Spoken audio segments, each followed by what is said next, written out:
Hey everyone, welcome back to the podcast. My name is Sade, the storyteller, aka the baddest. And make sure you are following the podcast on Spotify, Apple Music, Amazon Music, YouTube, and wherever you get your podcasts. And today's topic is something that sounds positive on the surface but can get overwhelming pretty quickly, and that is self-improvement. If you spend any time online, you've probably seen it. Advice on how to level up your life, your mindset, your body, your career, especially your dating life. There's this growing message that if you just improve enough, become disciplined enough, successful enough, even attractive enough, you'll win. But at what point does self-improvement stop being helpful and start becoming pressure? That's what we're getting into today. Let's start with one of the loudest voices in the space, the red pill perspective. In these communities, self-improvement isn't just encouraged, it's expected. The message is pretty clear. If you want success, especially in dating, you need to build yourself into a high-value version of yourself. That usually includes things like getting into shape, lifting weights, staying disciplined with fitness, improving your appearance, better style, grooming, presentation, building financial stability, career focus, money status, developing confidence and social skills. On one level, none of this is bad advice. I agree, it's not bad advice. Taking care of your health, your finances, and your confidence can genuinely improve your quality of life, but the way it's often framed can feel intense. It's not just improve yourself. It's if you're not improving constantly, you're falling behind. And that's where things start to shift, because the counterpart is that self-improvement, while healthy, can turn into something else entirely when it becomes obsessive. Instead of growth, it becomes pressure. Instead of motivation, it becomes anxiety. You might start to feel like you're never doing enough, you're always behind someone else, you can't relax without feeling guilty, and social media plays a huge role in this. You're constantly seeing highlight reels of people who seem to have everything figured out, the perfect body, the perfect routine, the perfect lifestyle. What you don't see is the full picture, the struggle, the setback, the normal days. You end up comparing your life to someone else's curated version of success. And that comparison can quietly wear you down. It also creates this idea that your worth is tied to your progress. Like you have to earn confidence, you have to deserve attention, you have to reach a certain level before you're enough. And that's a heavy way to live. This is where the mental health side really comes in. When self-improvement becomes constant pressure, it can lead to burnout.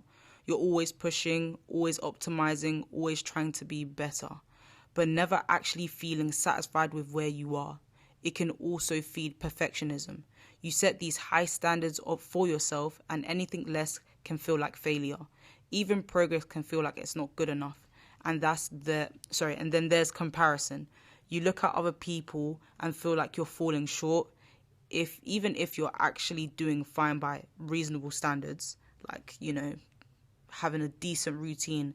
And just to kind of interject, I just feel like social media does play a part. It influences how people see things, and they put mad pressure on themselves. That's why I always like to promote people, quote unquote, touching grass and actually going outside and living in the real world, even down to just having that perfect relationship. I feel like not everything you see on social media is actually not real. A lot of people are performing.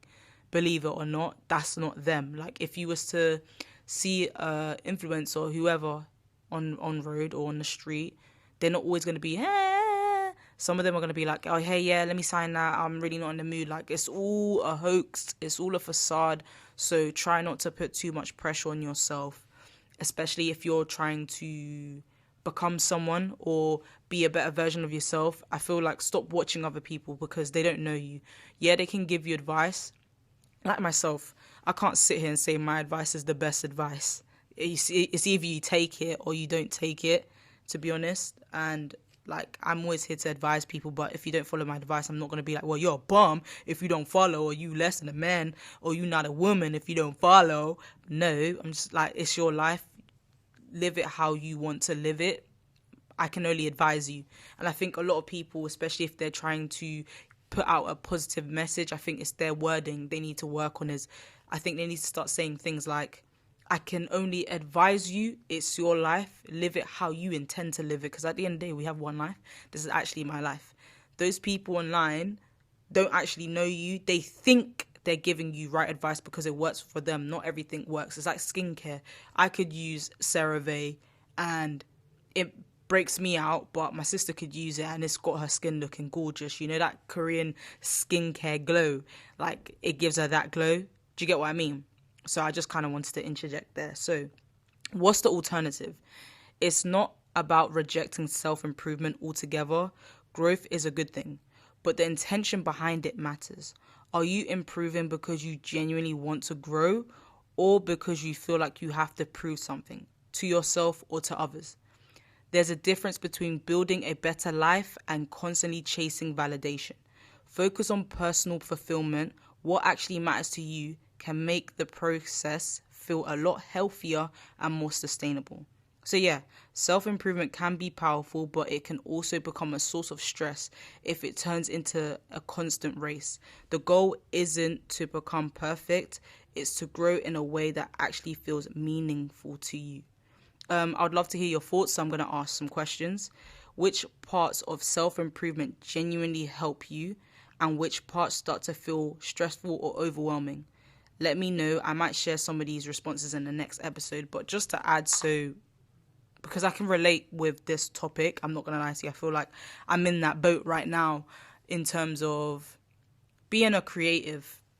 You know, a lot of people have their say and what works for them and what not works for them. I believe I've put a lot of pressure, and you know, sometimes, you know, the saying that people can say, pressure makes diamonds, but for me, I don't really live by that statement because I just know myself and I know how I work. I feel like if I put too much pressure I'm going to be burnt out, and I feel like that's happened to me before where I've put mad pressure, because everyone's podcast is different, and I want to say my one is different in terms of layout and how I do things. I like the way I do it.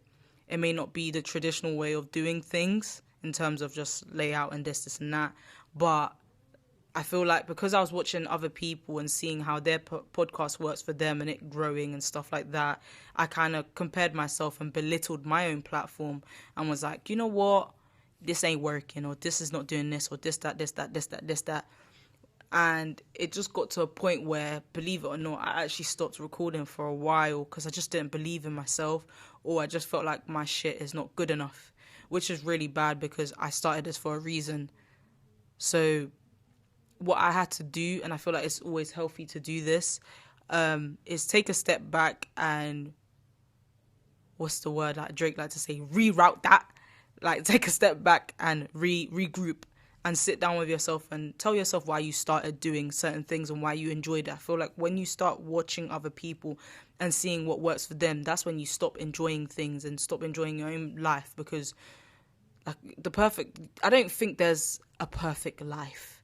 I think you can be happy or you can be satisfied with the life you have, but perfect is very subjective. Everyone has a different definition of perfect.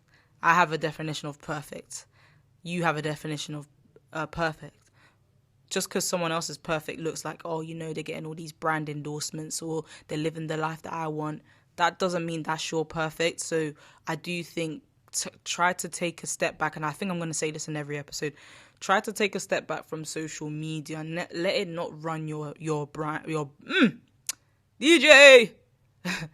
Let it not run your brain. Like, it will fry off your brain if you're just always listening to these people, because some of these people move like they're psychologists and they're therapists and licensed people to give advice, but their advice is not always good. It always comes from a place of somewhere, you know?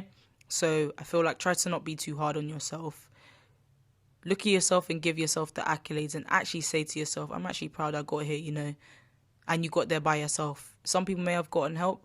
You might be like me and I'm doing it by myself. So give yourself the accolades. You're doing amazing. And I can say that. I may not see you physically, but spiritually, I know you're doing great. So try to be easy on yourself. Give yourself some grace. And you will get there eventually. So I hope you guys enjoyed this episode. And I'll see you next week. Ciao.